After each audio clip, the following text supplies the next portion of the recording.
Hey guys, so this is not the way I thought this video was going to go, but you know what? We are here now. So it is July 5th at 9:10 at night. I've already been at the birthplace since probably 6 o'clock. We had an incident with this random drunk guy who showed up at our apartment for no reason. Obviously it was really intense and very upsetting, and I don't really want to go into detail about it, but yeah, we have no idea who this guy was. I don't even know his first name, to be honest. Anyway, obviously the police were called and it's a whole thing. But Cris and I are okay. Baby Q is fine. She's hanging out. But I am having contractions still. It's been 3 hours and I'm still having them. So they're going to keep us overnight. And if they stop, then we get to go home. And if they don't stop, then we might have a baby.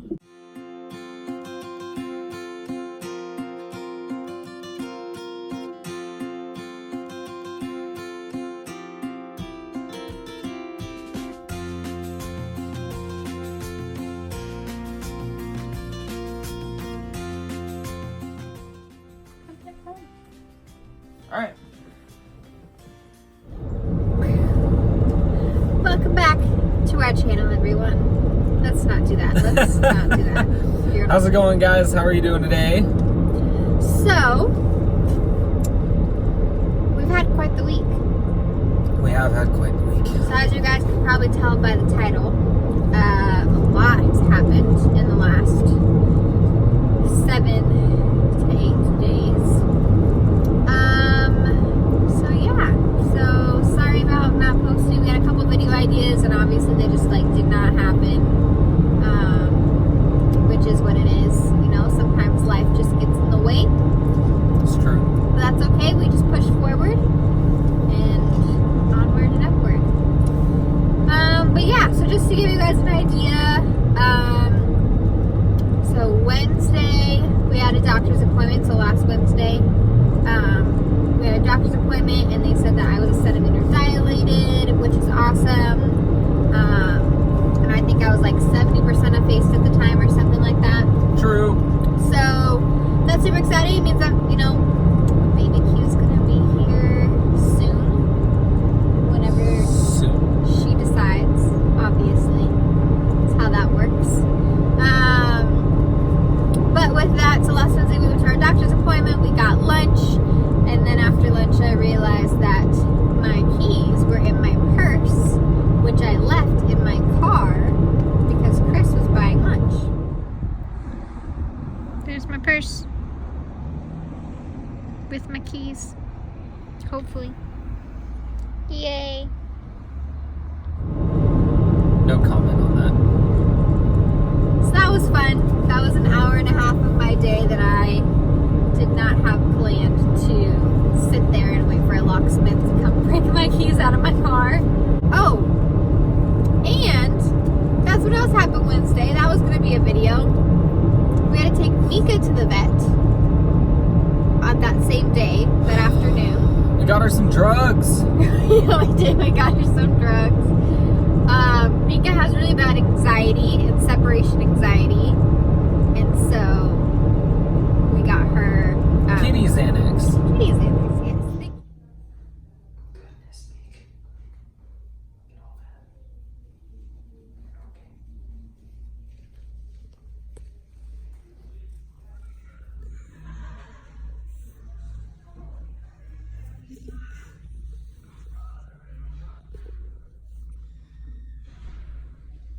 Yeah, with the new baby coming and everything, and the new move, we've had a lot of changes, and Mika's been showing signs of being stressed out, and so we kind of went back to the vet to kind of see what happened there. So 4th of July was cool. I'll just go over it. So woke up, had the day off, got most of the nursery done, stuff for the baby to be here. went over to my parents' house for half the day and started cooking and drinking beer. A lot of beer, a lot of alcohol. Not too much to get wasted though. Just good family time. Lit some fireworks off with all the kids. Oh, you're missing all of them. Here.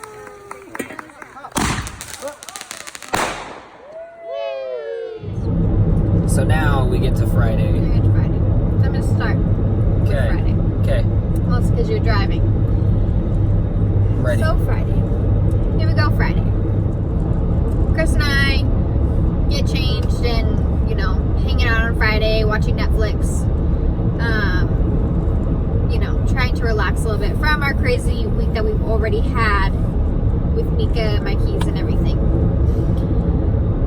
So,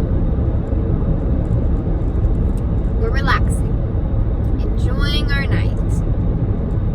Watching Riverdale, by the way. In the quiet of our home. And someone starts knocking on our windows and then knocks on our door.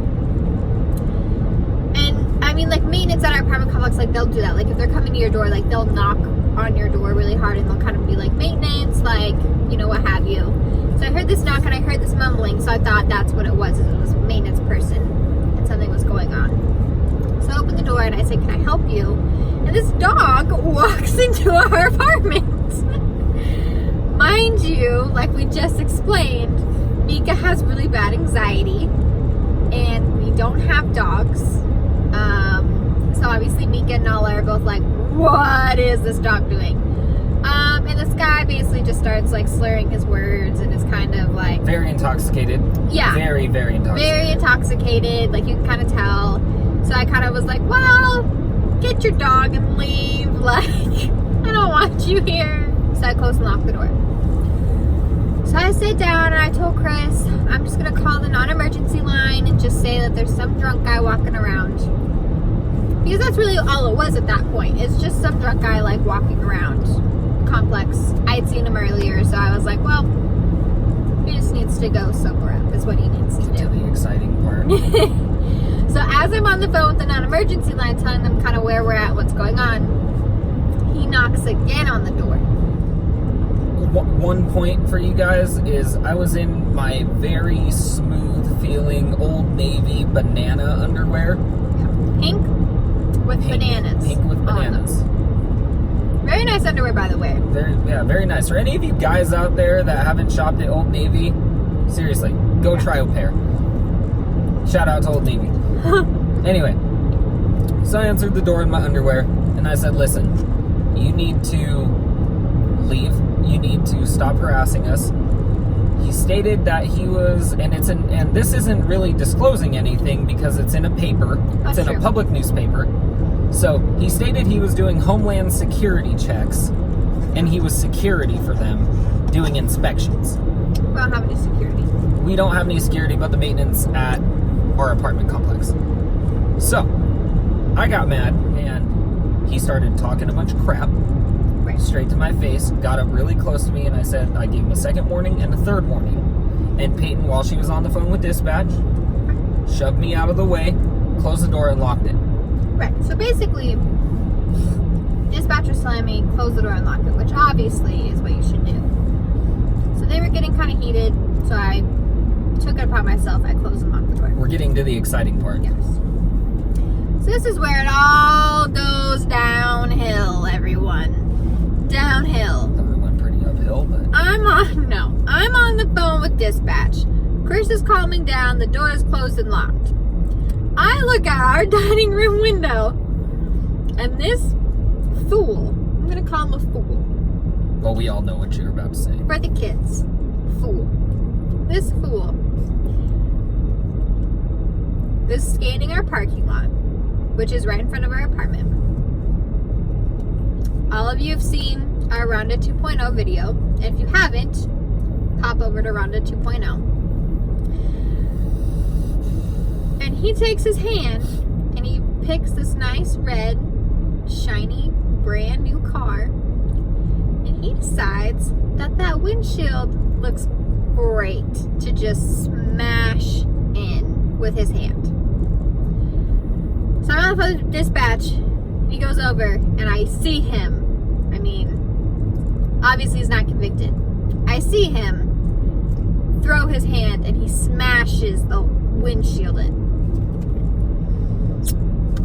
So obviously I'm on the phone with dispatch and I have to tell her, I'm like, hey, he just smashed my husband's windshield in. Cris, still pantsless, still in his underwear, hears me say this, looks out the window and sees the guy at his car with, you know, glass everywhere.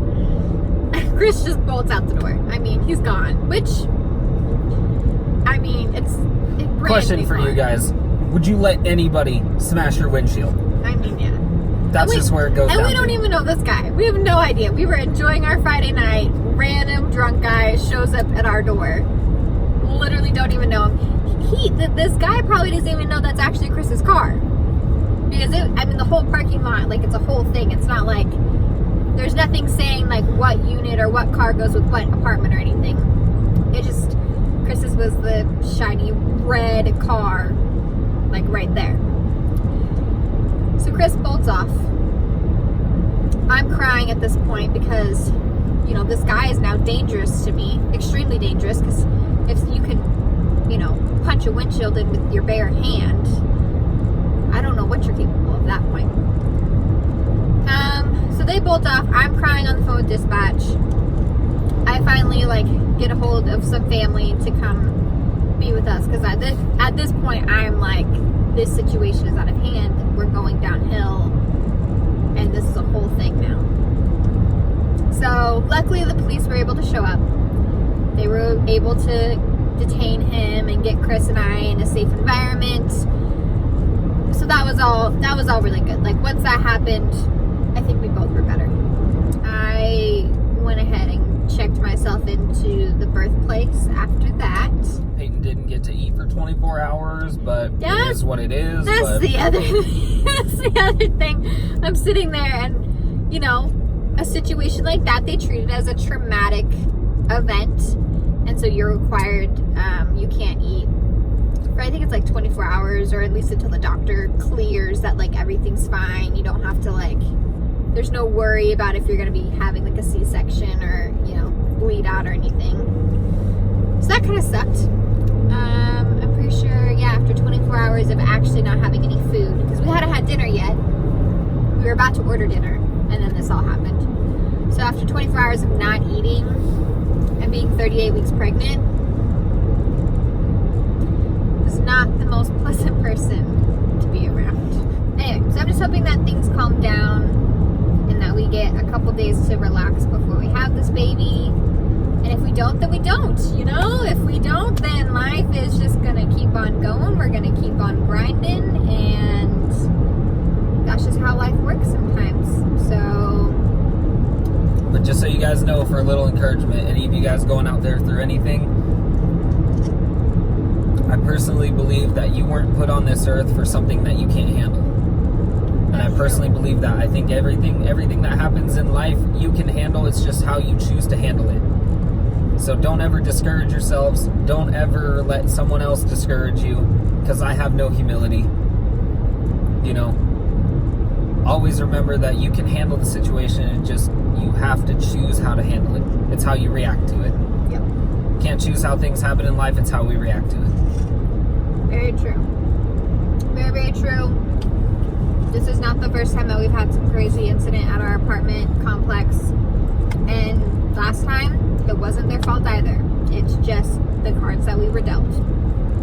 So, you know, it's not always someone else's fault, and it's not always your fault. It's not like it's our fault either, but sometimes it just is life.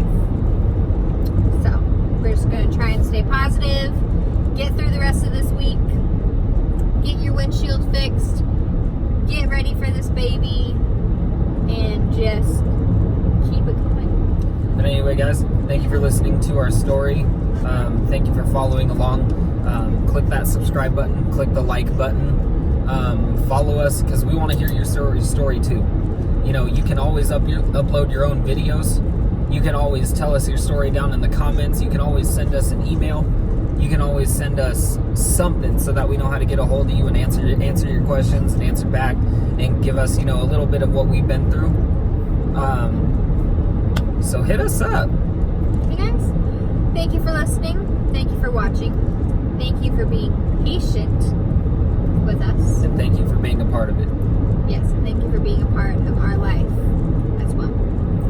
With that, we're going to get on with our night, finish our ice cream, and we hope that you guys have a great night as well.